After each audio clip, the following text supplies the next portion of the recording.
you for being here tonight. We're talking parenting, and I know many of you have children, and but also during the discourse we'll be talking about marriage stuff as well, marriage and family and children. But it's just good to have you. Are you guys all right with that in the background? I feel like if we're parents, you have to be good with distractions anyway. It's like when they're fighting. I have to tell you a funny story. It's when we moved from Australia to the United States, the stresses and pressures that happen. And I have a pretty big capacity for stress and pressure. And I don't really yell too much because it's just exhausting. Some people that's your knee-jerk reaction. For me, that's like I do other things, But anyway, so this particular day, the kids were going at it in the car. We hadn't been here. It would have been the first 6 months we were here, and I just remember driving because we'd rented a little house down by the ocean front, and they were just going at it, and I just remember thinking, oh my, I could just feel, when you just feel, and it's like there's no going back, people. There is no going back.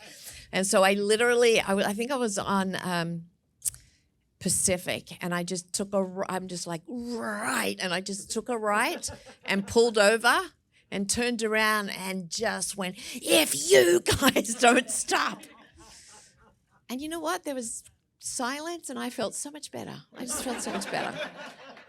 When you just let the steam off, and because I don't typically yell a lot, they were just like, ah. So there you go. We've all been there, done that, bought the T-shirt, and lost our cool. But I'm going to invite my friend Lynn up here, and we're just going to be talking all things parenting, marriage, family, all that good stuff. Pastor Steve is out of town this week. He'll be back next week, and next week is blended families and some, first session, and then marriage, second session. But Lynn is the wife of Pastor Wayne Alcorn. So those of you who were here Sunday, Wayne is her husband, and how long have you been married, Lynn? 42 years. Married 42 years? Yeah. Two sons. How old are they? Our eldest is 36, our youngest is 32, both married, both have got kids, 5 grandkids between the two of them, so life's good. Life is good. Lynn and her husband pastor a great church in Brisbane, Queensland. They also oversee a national group of churches called ACC, Australian Christian Churches. So they oversee 1,100, is it? 1,100 churches. And so they've got a lot going on. As well as that, Lynn is a school teacher, and she still teaches. She kind of substitutes still. Relief. And you've taught for how long? Since we were first married. Wow, so over 40 years. Yeah. So has been in the classroom a lot of that time. And she can teach up to high school, but you love the K through third. Yeah, I like the little ones. The little ones, yeah. The little ones are my favourites. Yeah. And so so because she's still in the classroom, she teaches in a public school in Australia. Yeah. Maybe a little bit different, but pretty much the same. Humanity's the same everywhere. And so she's going to share a little bit about her wisdom. In fact, we were talking about this last night, and I'm like, oh my gosh, Lynn, there is so much in you. I'm excited to pull it out a little bit tonight. So well, you might need to pull it out because I'm a shy person. You are, but that's all right. There's gold in you. But before we get started, I just wanted to just share, obviously when it comes to parenting and family, this is what I know, is that it's really easy to raise other people's kids, right?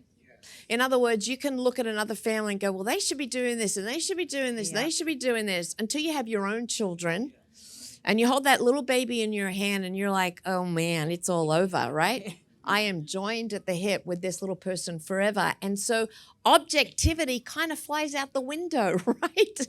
And so you realize as you get into this parenting gig that there's a lot of emotion attached to this. It's not just this neat little parcel that we need to kind of put on a conveyor belt and get through all the seasons. No, it's way deeper and way beyond that.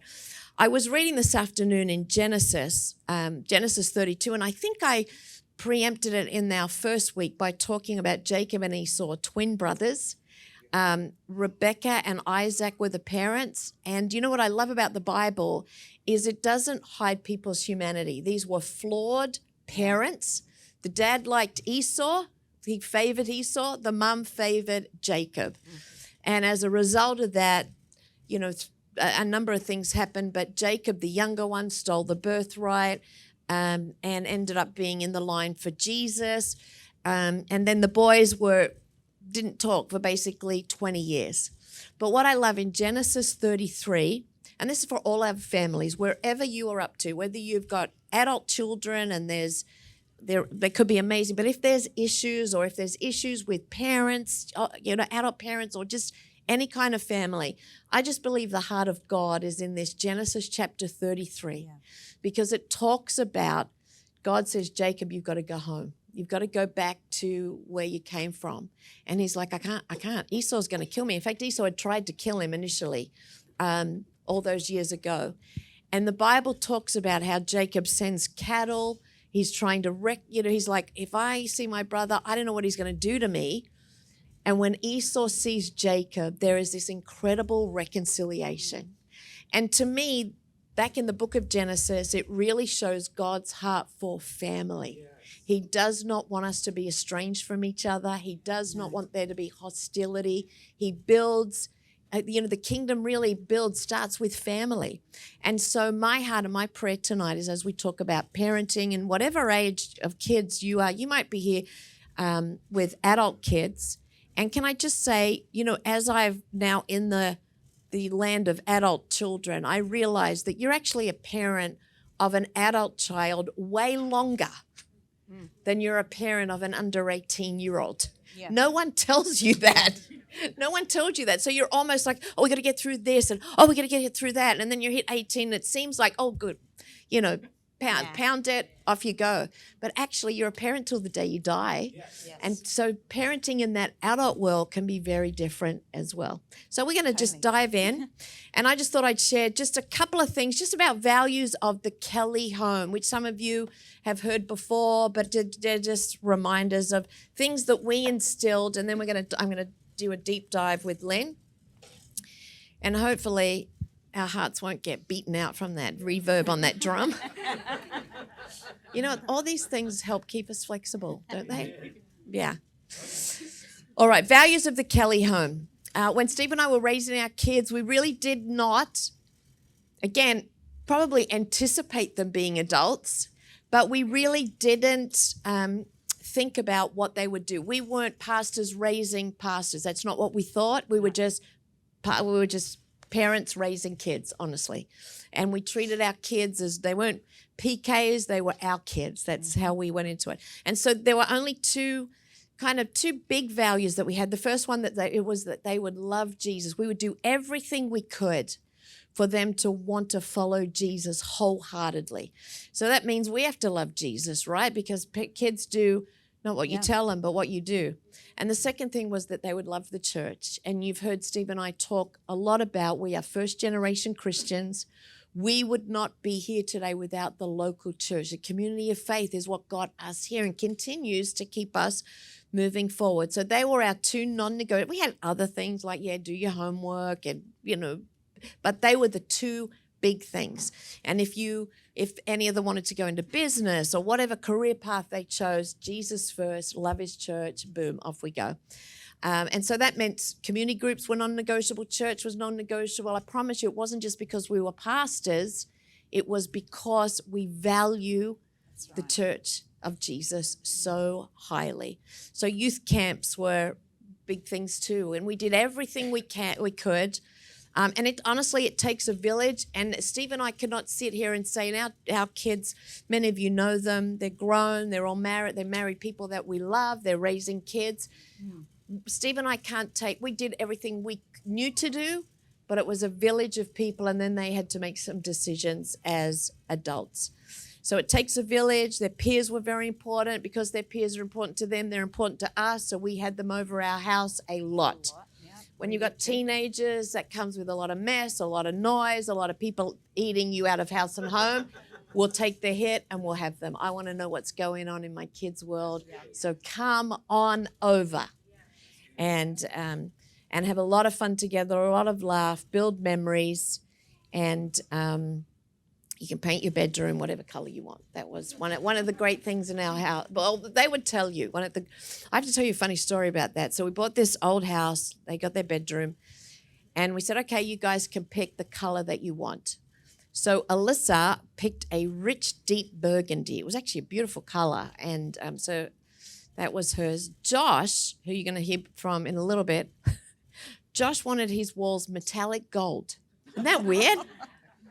Still weird to me, Josh. I don't know why you wanted metallic gold. Yeah. And he had pine furniture. He said, "Yeah, I'd like that painted metallic silver."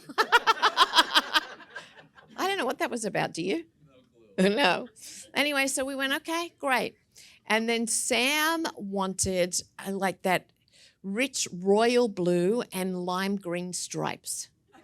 And so he got, now initially the painter came, we had a guy helping us paint, and the first coat of paint he put in Sam's room was the lime green. I'm talking Kermit the Frog green, you know? And they were going to be thick stripes. So initially the painter did the green. And so I brought Sam in to see it, and he's like, "Mum, I love the green. I think let's just keep the green." I'm like, let's just put the blue stripes on. Because I'm just like, I don't know if I can walk in this. The green was, so he had blue, But that's all part of your kids' creativity. I don't know whether you guys are good with that. I have friends who are like, oh, no, they're not doing their rooms. I'm like, but let them decorate their room. Let it be their kind of space. So they're just a couple of things that we did. And then just a reminder for parents, Proverbs 22:15, foolishness is bound in the heart of a child. Dang, why did they do that? Why? Foolishness is bound in the heart of a child, but the rod of correction will drive it far from with them. The consequences should meet the whatever they did and remind them, hey, don't do that again. So all that to say, we're going to do a deep dive with Len and talk about negotiables and non-negotiables that you had with your family growing up, with your kids growing up. Two boys who are doing amazing. Yeah. Okay. When you talk about negotiables and non-negotiables are based on your values. What are your priorities, and putting healthy boundaries within your homes, which make make everyone safe and secure. So the non-negotiables for us, well, naturally was our faith. Yeah. So I agree with everything that Sharon said. We had those same values throughout our home, but it also goes for safety. You've got, when they're little, you've got to put non-negotiables around safety. What are the behaviours that will keep them safe? Things like, if you're in a car, wear a seatbelt. Look before, if you're in a pool, look before you go. All those things that keep you safe. I mean, I remember, I was telling Sharon last night, one of our non-negotiables when they got older is that, they have to follow what we say. Our no is no, our yes is yes, sort of thing. But I was telling Sharon about my son when he was driving. And for his safety, we said, you've got to be home by the time, by midnight. And, smug 18-year-olds go, yeah, Mum, we'll be there. They don't expect me to be up around waiting for them to come in. So I just said, if you're not in, you are going to be sleeping outside. Well, he just, yeah, Mum. So I waited up all night waiting for him to come. My husband thought it was very fiendish of me, but locked all the doors, locked all the windows, and threw a sleeping bag outside. Because he was late. He was late. And I tell you what, he never did it again. I only took that once. So, I mean, you've got to have consequences. I'm proud for of you, their Len. actions. That's a big deal. Throwing a sleeping bag out and saying, nope, out you go. Yeah, and he came in the next morning. He goes, Mom, you locked everything. I said, yeah, and I told you I would. And I'll do it again and again and again if you don't follow instructions. And, I think it's not the severity of the consequences, it's the consistency of the consequences. You've got to be consistent because within those boundaries, your kids will feel safe and secure. And so, yeah, you have to have Non-negotiables are ones that will keep them safe. So I had safety and I had respect. You know, what are the behaviours that, well, any disrespectful behaviours we just didn't tolerate. You know, you have to respect your parents. You have to respect those in authority. You know, no bullying, how you treat others. You know, the golden rule. You treat others how you want them to treat you. And what you sow, you will reap. So these are the sort of non-negotiable rules that we put in our house. And the negotiable ones are the ones that, you know, you've got to give them a little bit of independence, because if you don't, I know friends of mine who are really tough on, you know, like they would never have let the kids paint their rooms. Right. No way. You know, they were strict. Everything was, you know, they said it was negotiable, but sometimes you look at it and you go, no, they were pretty well all non-negotiable. But, you know, if you don't give your kids a little bit of leeway, they will rebel, whether it's when they're younger or when they're older. You know, it's got to come out sometime. And you've got to teach them, you know, give them a little bit of say, because that's what helps them to self-govern themselves and teaches them responsibility, teaches them how to grow and have self-respect for themselves. So within those boundaries. So, yeah. Good. Because you've noticed, we were just talking last night, we just kind of walked around our neighbourhood. We went to try and see fireworks, which we did see. We did. And you could hear them more than you could see them, hey? But this was Lynn's, it was your first 4th of July. First 4th. Yeah. My son's birthday is the 4th of July. So we used to say, you should see the parties people are throwing for you. Yes, in the United States, that's right. But you were even talking about the changes you've seen in the classroom with, you know, kids coming in. Talk to me maybe about, you know, your kids coming home from school and they're hearing things, their vocabulary is changing a little bit. How are you pulling them up as a parent? What are you doing? Or just maybe different things. Because I think one of the things you told me was you felt like kids are growing up way faster now and they're being exposed to things. So how do we as parents navigate school, what they're hearing, and our values? Well, I think you have to, you know, as I said before, you have these rules down or boundaries. Say they're boundaries. And you've got to let your kids live within these boundaries and feel safe. So, you know, if they're coming home, I think the first thing when you're, you know, bringing kids up is that you've got to build a trust with your kids so that your kids can trust you. If they don't trust you, if they don't see a consistency in how you do your life, they're not going to talk to you. And, you know, communication is built on trust, and that's one of the biggest things I think you have to have is a good communication with your kids, so then they're open to talk about those things that you said. You know, when they're coming home and they're seeing things, and again, you revert back to, well, you know, what do we do that can protect us from these things? What are the boundaries that we have? You might have to reinforce some of these boundaries. You know, like we don't cuss in our home. We don't do this. Right. You know, we don't watch certain shows, you know, but my friends are watching them, but we don't. And why don't we? You always have to explain. You never, if you ever set a rule, you never not tell them the consequences beforehand, okay? Because otherwise, I think the whole thing is you've got to be active in your parenting, not reactive. And so if the kids don't know it, and then you're disciplining them for something that they've done or seen or chatting about or saying, you're reacting, where you should be, you know, active on the front foot, saying this is what we believe, this is why we act things. Talk to me, tell me how you feel. Let's talk this through.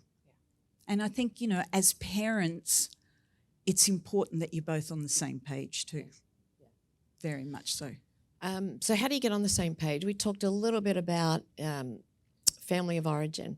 Steve and I come from Steve, and he will tell you he was never disciplined. I don't think he remembers, ever being disciplined, and God has had to do that in him as a young adult, and it's really hard when you. And I came from a pretty structured environment, so getting on the same page. Talk to us about that. Well, I've come from a very stable family. My parents. My mum's 99 and my dad was 99 when he died last year. They have lived in the same house all their married life. So I am totally stable in that respect, So my parents were Christian. So what we had, they brought me up with Christian values. Wayne's parents were in the ministry, again, but different dynamics, different families. Mine were quiet. His parents were outgoing. They were moving around constantly since they were in the ministry. So, you come together as a couple with different backgrounds, different, if there's cultural differences, you've got to add that into the mix as well. So you have to communicate. If you're going to even talk about having kids, that's your first decision. If we're going to have kids, okay, let's decide now, even before we have kids, how are we going to bring them up? Right. And communicate what are our values. Even write them down. I think this, and this. What do you think? Write them separately. Come together. What are the ones that we agree on? What are the ones that we disagree on? And the ones we disagree, are they major differences?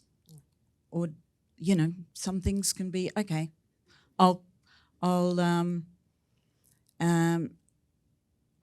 it doesn't matter so much about that one. Right. So communication is massive, right? Is massive. Yeah.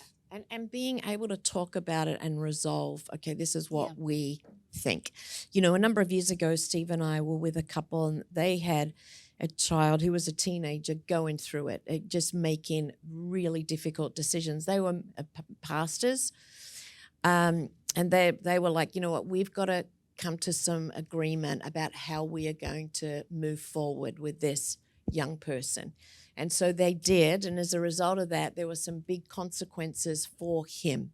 They made a choice, and then he continued down this track, and obviously there were some big consequences. And I remember the wife saying to her husband, "See, if we had have done it a different way," and he said, "Whoa, we decided together.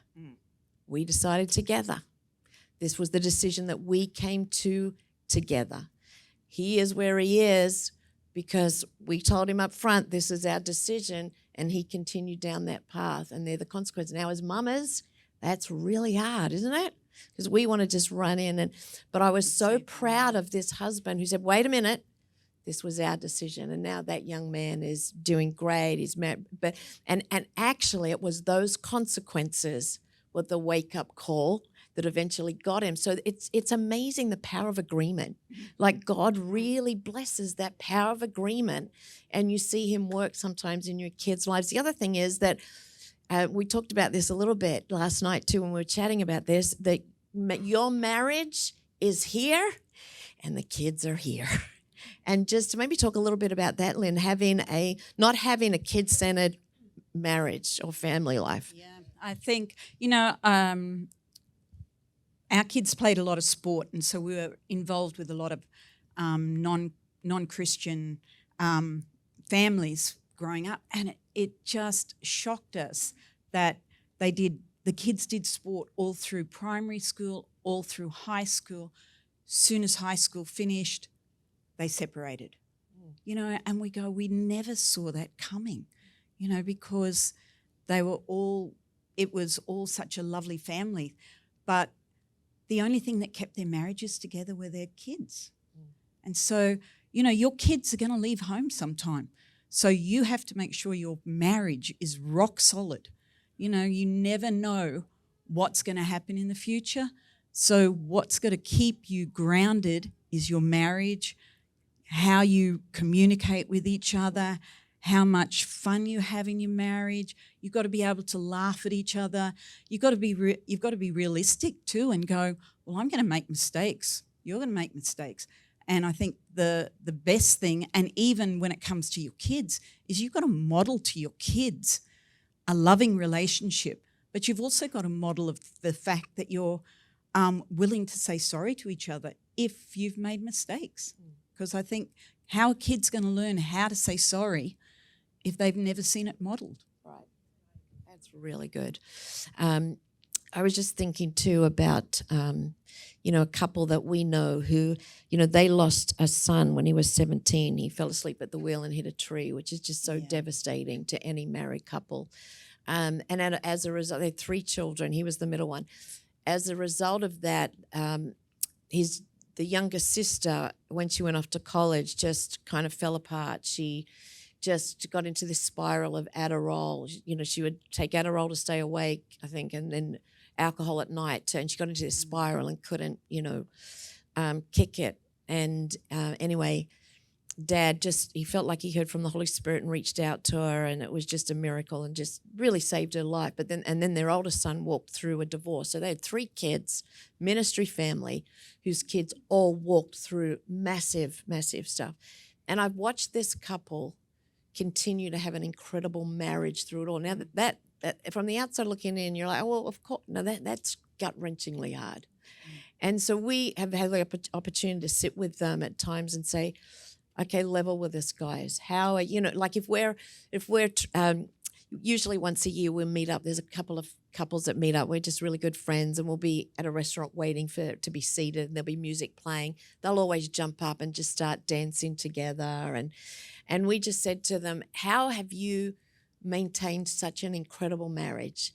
And they said, well, obviously we've had great counselors. Yeah.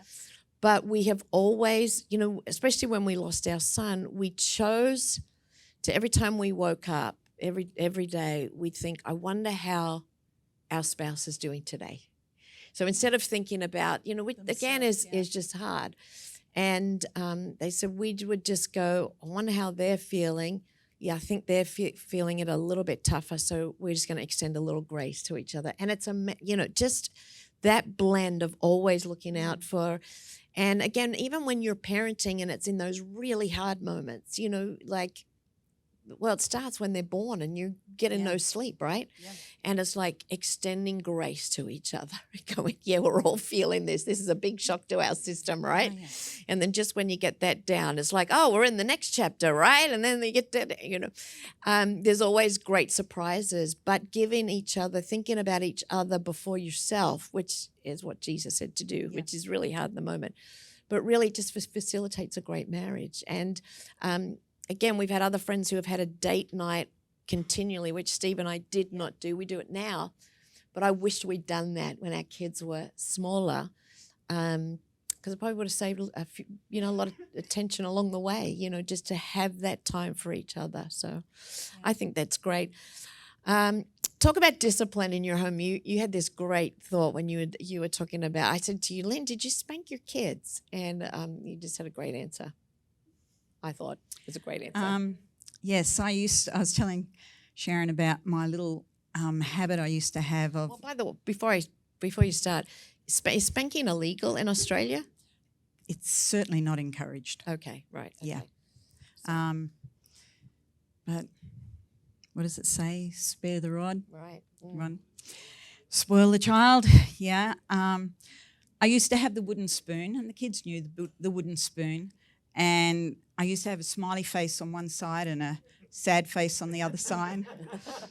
And I just used to, dinner times were inevitably the times when the kids felt it was their opportunity to have a little bit of banter and a little bit of playing. And so I used to just put the spoon on the table as the happy side. And if things were starting to get a little bit out of hand, you'd just flip the spoon over. You wouldn't have to say anything, and they'd just go, yeah. And, many a time, though, I saw that wooden spoon get taken off the shelf and run off with just before they knew they were going to get maybe just the kind hand of the mother. Yeah. But, no. Spanking only works for a little bit, and your kids don't I had more of a grip on the shoulder. Yeah. Just when my teenage sons were getting a little bit out of hand, when they're older, just dig the old fingers in there, and okay, Mum. Plus, having a husband that is like, you boys will not treat your mother with disrespect Yes. too, I think. Is Yes, massive. and that's what I said before. Modelling, parents, you've got to model. I think the biggest compliment I got was my eldest son married someone very much like me, and you think, okay, I did a lot of things wrong. No one's perfect. And you've got to, if you ask my boys, what did I do wrong? I'm sure they could easily give you a whole list of things that I've done wrong. But you've got to come back to the table and say, look, I'm not perfect. I did the best I could under the in the circumstances, with the resources that I had at hand and the information I had at hand. And we look back now and we laugh over a lot of things. But I think being willing as parents to just say, hey, we're not always going to get it right. So let's just do this together. Yeah. So we communicated and we talked about it, and yeah. And I think too, when kids bring all their little nuances at different ages, but when you've got teenagers and they're on their way to adulthood, they still do, sometimes they make some really dumb decisions. One of the things, and I know Josh is here, so, I'm not trying to throw you under the bus, buddy, but it really wasn't you, but one time Josh was in his car and we kind of had a circular driveway, and he was in the car trying to leave, and Sam ran out with an airsoft gun. Airsoft gun. And starts firing at Josh in the driver's seat as he's driving out of the drive. So those things hurt, right? So Josh accelerated and hit the back of Steve's car, And they're the moments where you're like, oh, okay, like, get in here. What the heck are you guys doing? And there's consequences with that, you know what I mean? But all that to say, I think sometimes families think, why are we going, like kids are kids, young people are young people. Yep. And there are going to be, crazy things that happen along the way. They're going to shake your head and go. And then I just want to remind you, what were you like at that age too? And that's the thing we forget, is that we were that age once too. And when I think about it, I wasn't really a bad kid, but I still did things that my parents were very unaware of. I had to remind Wayne a lot of times about, when he sees the boys doing things. I said, hey, I know what you were like. Yeah. And he goes, oh, yeah, okay. Yeah.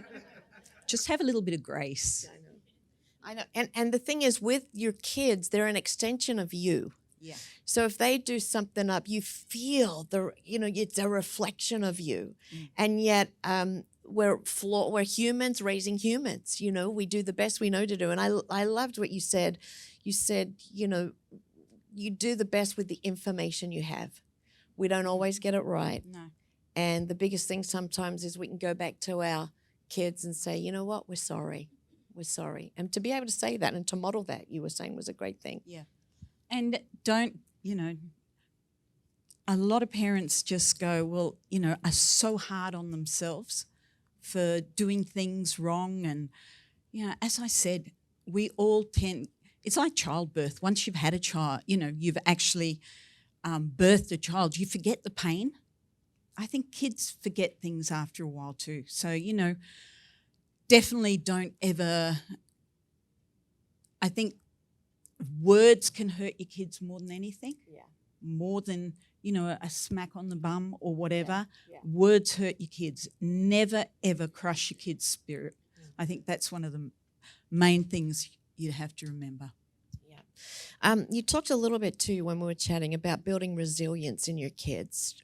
Talk to us about that. How do you do that? How do you have kids that can bounce back from disappointment, or maybe they've failed something that they've really wanted to do and it just hasn't worked out. How do you build that into your kids? Can you build that into your kids? Yeah, you can build resilience in your kids. You know, I think with particularly my oldest boy, he was in a lot of sport and, you know, missed out on a lot of opportunities that he should have got, but didn't through, you know, we weren't those parents that sat next to the coach and offered them a bottle of wine or, you know, gave them all the, Right. you know, all the little perks that a lot of parents did. You know, if our kids were going to do anything, it was through their own pure talent and through their hard determination. So, you know, it's sport, kids' sport, so they get overlooked on things, and it's a hard lesson for kids to learn. But they have to. I think the one time my son missed out on one of the Queensland teams, and you know he was absolutely heartbroken. He played the whole game, and the you know, the people that are looking for the talent were there, and they saw him play. And then this one kid came in and relieved him for about 10 minutes, if that. And then while he got a bit of breath, and then he went back on. But they picked that kid who played the 10 minutes, you know, and he wasn't shining in any way, but he had connections. And that was a really hard lesson for Brendan to learn. And, you know, the coach said, "Oh, Bren, this is so disappointing. Do you want to go home with your parents or you can come on the bus?" And he said, "No, I'm going on the bus." Sat with the other kids, rejoiced with them. And I think that's the thing. You've got to tell your kids, you've always got to pick yourself up. There are more opportunities. You're young. There are other opportunities coming. Don't just base your whole life and everything you do on one thing that you think you should have got. Yeah. So resilience is going, okay, get back on the horse. Let's try again. It's hard lessons to learn, but, you know, in the end it pays off. Yeah. I mean, feeling the disappointment, that's normal to feel the disappointment. Yeah. But going, you know what, even things are unfair. That's right. Life is hard, right?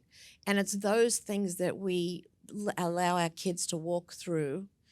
You know, sometimes it's, Lord, help us know when to step back and let our kids face the music a little bit, because it actually sets them up for. I mean, we could have said, "No, mate, come on the car.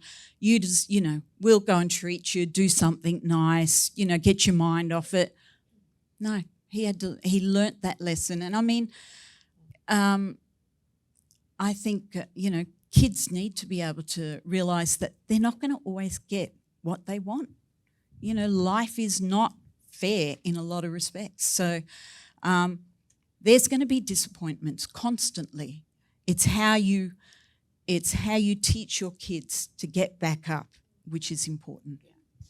One of the things you said, just as we kind of finish in the next couple of minutes, was, you know, you've been teaching for 40 odd years and you've seen big changes in kids over that time. One of the things was they're just exposed to so much so soon.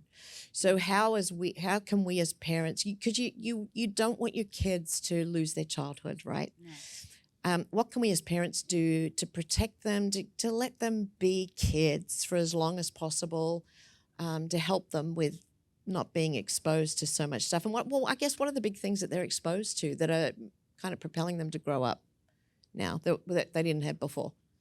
Okay, well, I think kids these days have to navigate a lot more than we ever used to.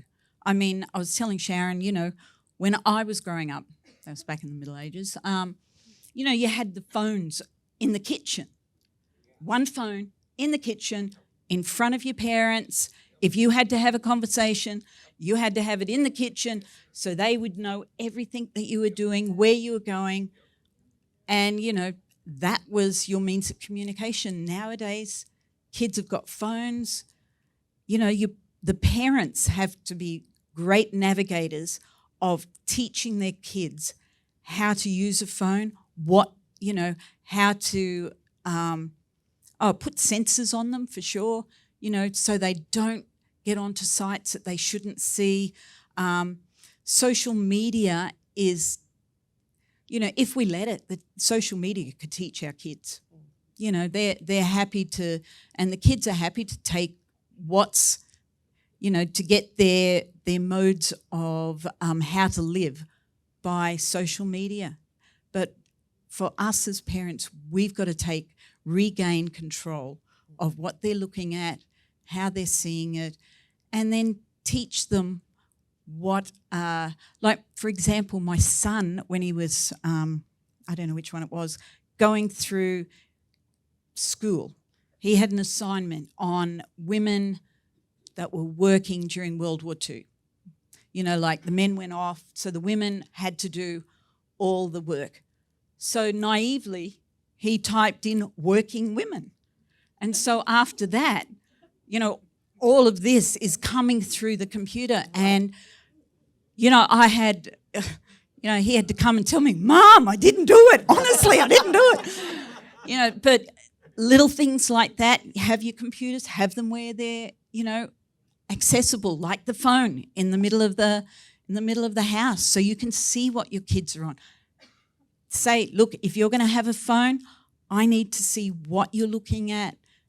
Be able to check their phones, saying that is one of the requirements of you having a phone, is being able to put in guidelines for it.